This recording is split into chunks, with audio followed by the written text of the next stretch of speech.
আসসালামু আলাইকুম। Hello everyone, welcome back to my channel. This is Marjia daily blog থেকে বলছি। কেমন আছেন সবাই? আশা করি সবাই ভালো আছেন। আমিও আল্লাহর রহমতে অনেক ভালো আছি। তো প্রতিদিনই ঘুম থেকে উঠে অনেক কাজ থাকে, আর আমিও আপনাদের কাছে এক একটা নতুন ডেইলি ব্লগ নিয়ে চলে আসি সবগুলো কাজ শেয়ার করার জন্যে। তো সকাল থেকে ঘুম থেকে উঠে আর গিয়ে রাতে ঘুমানোর আগ পর্যন্ত কাজই শেষ হয় না। সারাদিন অনেক কাজ থাকে। তো সকালবেলা সবচেয়ে বড় কাজ হচ্ছে ঘুম থেকে ওঠার পরে নাস্তা করা, আর নাস্তা বানানোর একটা ঝামেলা তো থাকেই। সবজি করো, রুটি বানাও, ডিম ভাজি করো, যেটাই করুক না কেন, মানে অনেক সময়ের ব্যাপার। তো রুটি বানাতে, তারপরে রুটি ভাজতে অনেক সময় লাগে।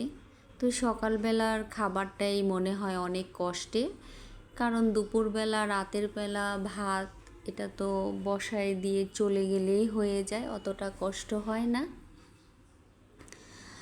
আর রুটিটা বানাতে হয়, তারপরে দাঁড়িয়ে দাঁড়িয়ে রুটিটা ভাজতে হয়, তার জন্য আবার সবজি করতে হয় বা ডিম ভাজতে হয়।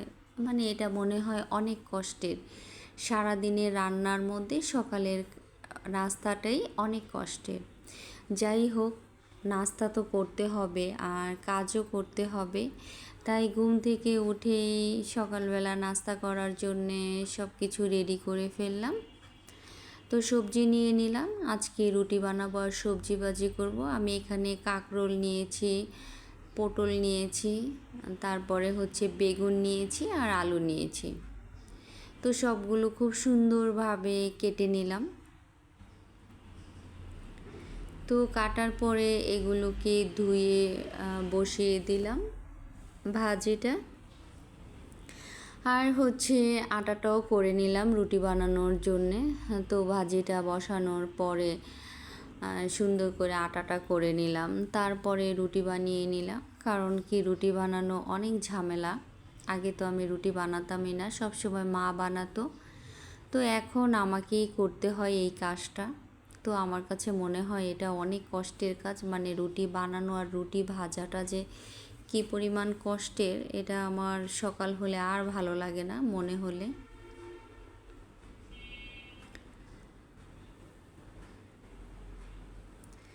তারপরে তো আরও অনেক কাজ থাকেই।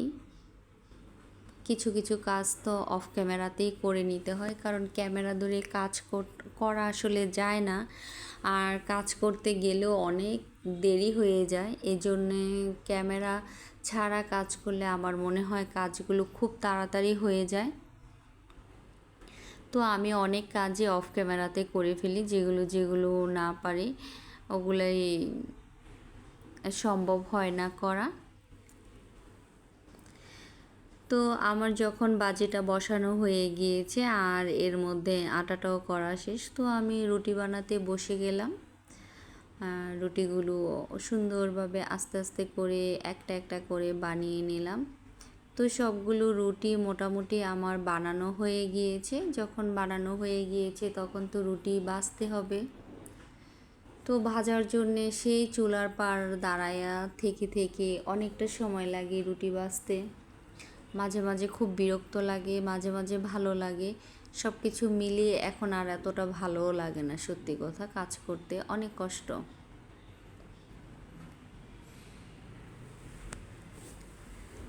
তো আমার যখন সব কিছু করা হয়ে গেল, তারপর ভাবলাম যে সকালবেলা তো নাস্তা করতে হবে। তো নাস্তা করতে বসে গেলাম।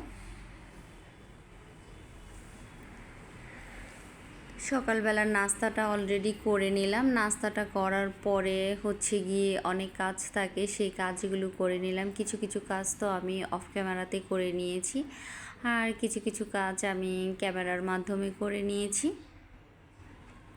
তো আজকে দুপুরবেলা ভীষণ ইচ্ছে করছিল একটুখানি চিকেন বিরিয়ানি খাওয়ার জন্যে। তো ভাবলাম আজকে চিকেন বিরিয়ানি রান্না করব, আর গিয়ে ডিমের কোরমা করব। তো করে ফেললাম। এর মধ্যে ডাল নিয়ে আসছে কিছু, আমাদের বাসায় আবার ডালের বড়া খেতে খুব ভালোবাসে, তো মাঝে মাঝে ডালের বড়া বানাই, তাই হচ্ছে ডালটা সব সময় লাগে। তো যখন ডালটা নিয়ে আসছে, ডালটা আর বক্সের মধ্যে রাখা হয়নি, তো আমি একটা বয়ম নিয়ে নিলাম। তারপরে হচ্ছে গিয়ে ডালগুলো সব বয়মের মধ্যে রেখে দিলাম। 1 কেজি ডাল নিয়ে আসছে।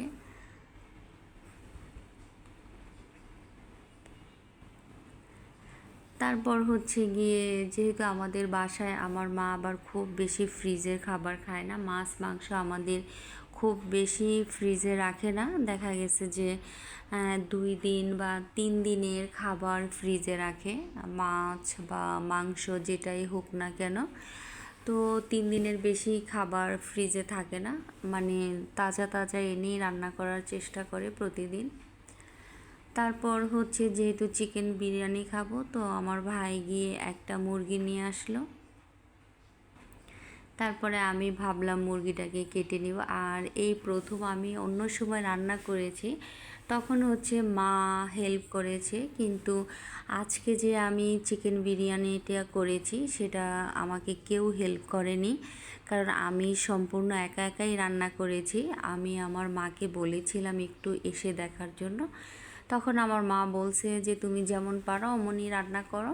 তখন তো আমি বলতেছিলাম যে এর আগে যতবারই চিকেন বিরিয়ানি বা গরুর মাংসের তেহারি করেছি, তখন তো হলে কিছুটা হলেও মা দেখিয়ে দিয়েছে, বাট আজকে আমি একদমই মানে কারো সাহায্য ছাড়াই রান্না করেছি চিকেন বিরিয়ানিটা। তো আলহামদুলিল্লাহ মজাই হয়েছে, খারাপ হয়নি। তো এখন আমি মোটামুটি অনেক রান্না করতে পারি, আর আমার রান্না মোটামুটি খুবই ভালো হয়, মজাও হয় রান্না। তো আমি করতে করতে সব কিছু শিখে গিয়েছি, সব ধরনের রান্না। এখন আর আমার কোনো সমস্যা হয় না রান্না করতে, যেহেতু চিকেন বিরিয়ানিটা এর আগে আমি একা কখনোই করিনি, হয়তোবা মা সাথে ছিল, মা আমাকে হেল্প করেছে আর ওই অনুযায়ী আমি করেছি। শুধু এবারেই মা আমাকে হেল্প করেনি। যাই হোক, আমি হচ্ছে নাস্তা করার পর মুরগিটা নিয়ে নিলাম। আর এর আগে হচ্ছে যেহেতু কাঁঠালের সিজন শেষ হয়ে যাচ্ছে, তো আমার ভাইকে বললাম একটা কাঁঠাল নিয়ে আসার জন্যে। তো ও একটা কাঁঠাল নিয়ে আসছে, তো আমি তো কাঁঠাল বেশি ভাঙি না, আমার ভাইই ভাঙে। তো এর আগে একটা কাঁঠাল নিয়ে আসছিল, ওটা আমি ভেঙেছি, আর আজকে একটা কাঁঠাল নিয়ে আসছে, ওটা আমাকে ভাঙতে বলছে। তো যেহেতু কাঁঠালের সিজন মোটামুটি শেষ হয়ে যাচ্ছে, তো নাস্তা করার পরে হচ্ছে গিয়ে আমি কাঁঠালটা নিলাম। ভাবলাম মুরগিটা কাটার আগে কাঁঠালটা খেয়ে নিই। তো কাঁঠালটা সুন্দর করে ভেঙে নিলাম, আর কাঁঠালের কোষগুলো এত সুন্দর হয়েছে আর এত বড় বড় ছিল, মানে দেখার মতো, প্রচুর মিষ্টি ছিল, মনে হচ্ছে চিনির মতো মিষ্টি। আর হচ্ছে মাশাল্লাহ অনেক বড় বড় ছিল, খেতেও খুবই ভালো লাগছিল। তো আমি ভেঙে অনেকগুলো কাঁঠাল খেয়ে নিলাম। আর তারপর হচ্ছে মুরগি কাটতে চলে গেলাম। তো আমার সাথেই থাকুন আর আমার ব্লগটা দেখতে থাকুন।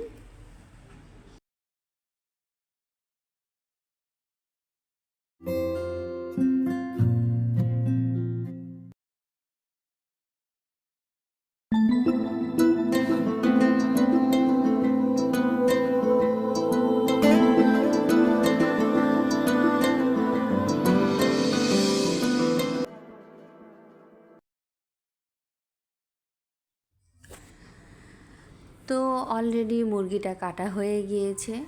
তো কাটার পরে হচ্ছে আমি খুব সুন্দরভাবে এটাকে ধুয়ে নিলাম। ধোয়ার পরে আমি ঝরিয়ে নিলাম। যেহেতু আজকে বাসায় তেমন লোক ছিল না, আমি আর আমার মা ছিলাম, তাই ভাবলাম যে ডিম খুব বেশি দেইনি, 3টা ডিম দিয়েছি, সিদ্ধ বসিয়ে দিলাম।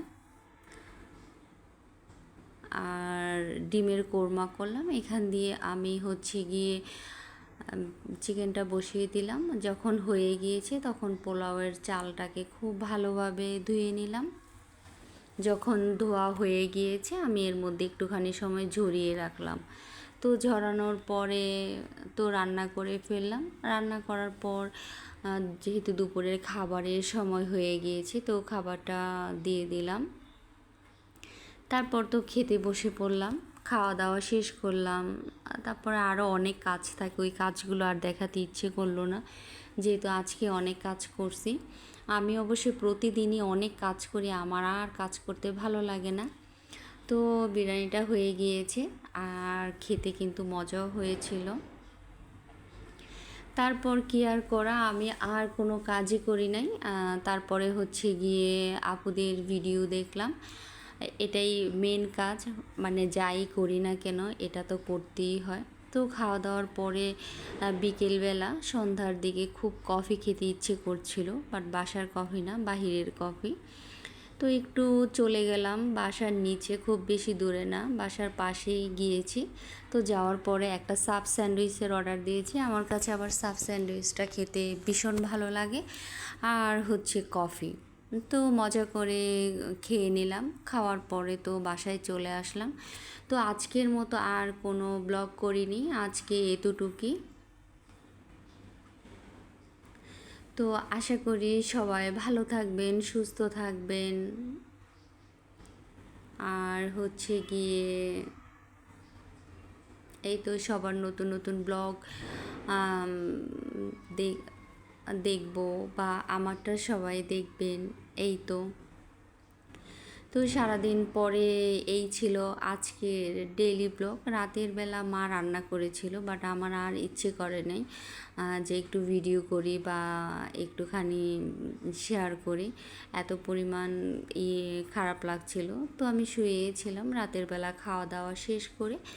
তারপর দিলাম একটা ঘুম, আবার অন্য আরেক সকালের অপেক্ষায় উঠে কত কাজ করতে হবে, এইভাবেই জীবন কেটে যাচ্ছে। তো আশা করি সবাই ভালো থাকবেন, সুস্থ থাকবেন। আল্লাহ হাফেজ।